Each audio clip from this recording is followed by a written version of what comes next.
I'm really excited about what's about to happen in the digital asset space because of supply and demand.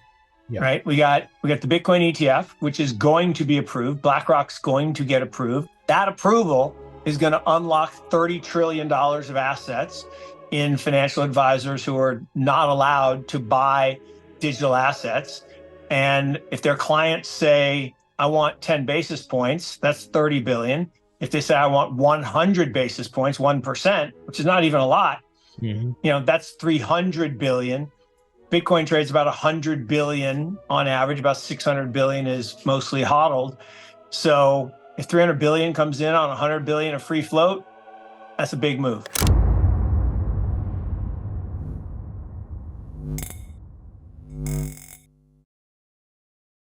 Today, we have Morgan Creek Capital's Mark Yusko giving us an update on the crypto market, the Bitcoin ETF, and why BlackRock is playing a much bigger role in 2024 than any other institutional investor.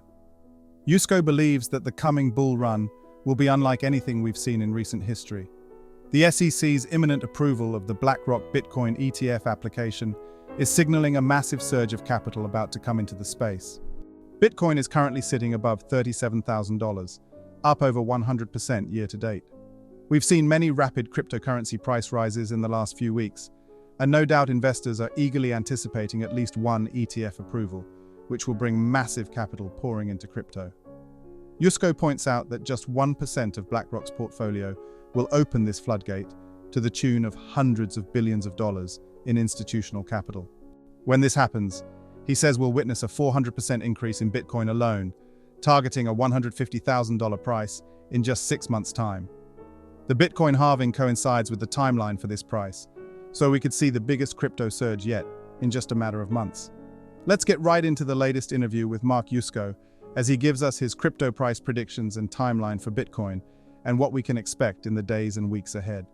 Ultimately, the halving cycle is destiny, right? When the halving cycle occurs, and the halving occurs next April, the block rewards get cut in half for Bitcoin, and the price of Bitcoin basically has to double.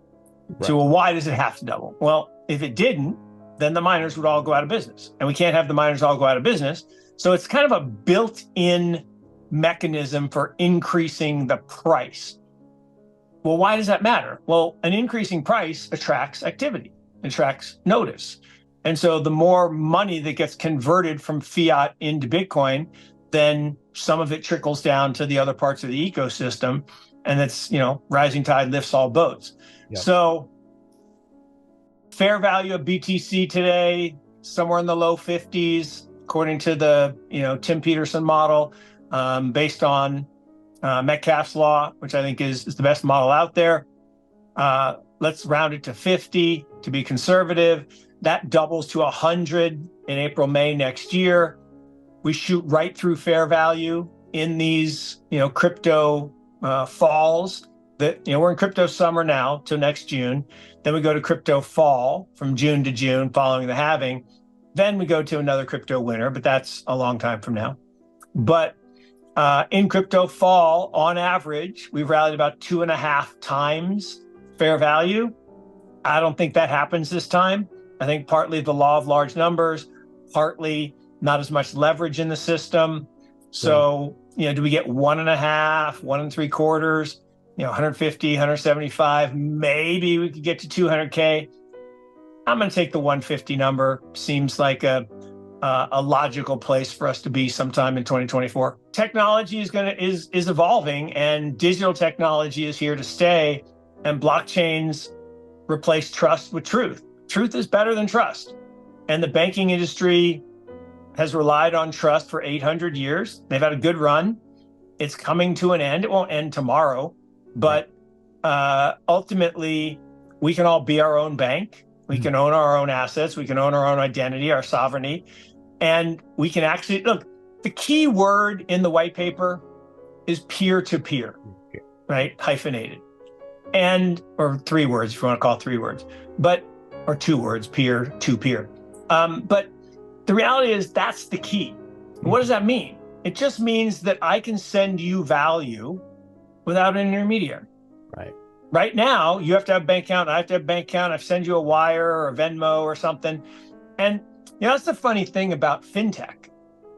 There's no tech, right? It's just a UI UX. And it's not a web transaction because I send it to you electronically using an app, but that's web too, Mark. Well, yeah, but then it leaves the web and goes into the banking system. Yep. That is not native. That is not digital. Yep. So what's going to happen in Web3 is we're going to have native currencies, Bitcoin and others, that will never leave the web.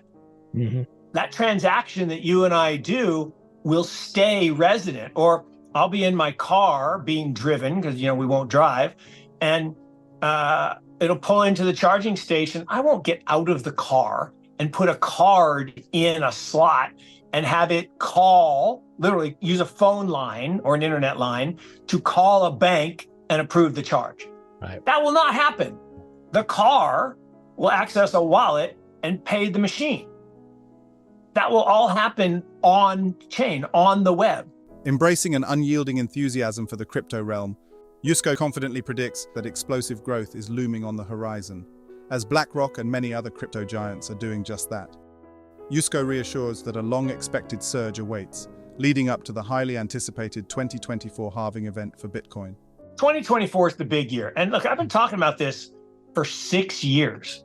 It's crazy. I've been talking about this for 6 years, that 54 was the mainframe, 68 was the microchip, 82 was the personal computer, 96 was the internet, 2010 was the mobile net, and 2024 was going to be this thing, the truth net. And what's the truth net? The truth net is the internet of blockchains, where the blockchains defined this spatial web and everything settles to chains. That we don't use centralized databases. We don't use centralized companies where we don't have cookies tracking our information. We own our information. We don't use financial services companies that are outside the web to transact. We transact peer-to-peer using native digital assets. And 2024 was the beginning of that 14-year trend. So we're just beginning, right? We haven't even started the game, and it's going to be a glorious game. Now, the next 4 years, like 54 to 58, like 68 to 72, like 96 or 82 to 86, like 96 to 00, like 14 to 18, 10 to 14, they were all amazing. But then what followed every one? A crash. Yeah. Every time, because we got super ebullient, valuations got too high, and then we had a crash. But what came off the other side of the crash? Remember in 2000, 2001, 2002, massive crash, end of technology. The internet's done. Pets.com is a failure. Webvan's a failure. You ever heard of Amazon or Chewy? Those are pretty successful companies. Yeah. Uber, pretty successful company. Apple, pretty successful company. They all emerged post the crash. So we'll go, 2024 to 2028, and we'll have this incredible period. We'll build a bunch of companies, and then we'll have a bust. And we'll have a crash, and people will say, I told you it would never work. It's dumb, stupid, too slow, and then we'll build on the other side the real infrastructure to make it invisible. We use the technology for its intended purpose. We don't think about the technology. Yeah. We don't think about what a blockchain is or does and how it's different than a two-dimensional Web 2 solution. What we'll realize is, hey, I want to use my medical records for my own benefit, not for their benefit to sell my data to Merck to monetize. I get the advertising revenue to me. I say Pepsi could advertise to the day I die. I'm never going to drink a Pepsi because I don't like the taste of it. Yeah. Coke doesn't need to advertise to me because I'm going to drink Coke if I drink anything. So why don't they pay me directly? They don't need to advertise on television to have me buy a Coke. Just send me money and I'll buy Coke. So all of this kind of data flow is going to happen, but it'll be invisible to us. Right? You'll walk by your favorite store and you'll get a message saying, hey, we picked out that stuff you were looking at last night. It's all boxed up and ready. Come on, 20% off. Yeah, that works for me. So that will happen, but we won't talk about it. It will just happen. And it'll be as transparent as all the technology we use today that didn't exist. Right? We all have uttered these words. How did our parents survive without a phone? Right. They actually survived quite well. They had very nice lives.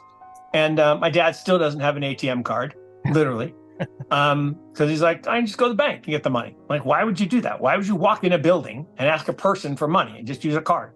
And in the future, you won't do that. You'll punch a button on your phone, and actually probably won't even be a phone. It'll probably be a hardware security module. It'll be a hard wallet that you carry around with you, and the phone will go the way of the dodo bird. As we stand on the precipice of fall 2023, merely a month away, the crypto market is poised for a meteoric surge in prices. He illustrates Bitcoin's current undervaluation, drawing in investors and enticing speculators eager to ride the waves of September's price fluctuations in pursuit of profits. Yusko's outlook is fueled by the impending wave of mass adoption, which he believes presents an unparalleled opportunity to get in on the action. He sees the race toward a six-figure price target set to unfold in just under a year. What's more, he highlights the intriguing historical pattern of Bitcoin's value surging 10x with each halving event, hinting that 2024 could catapult Bitcoin from $10,000 to an unbelievable $100,000. What do you think about Mark Yusko's prediction for Bitcoin, the crypto market cap, as well as the institutional capital pouring into the space? Comment down below.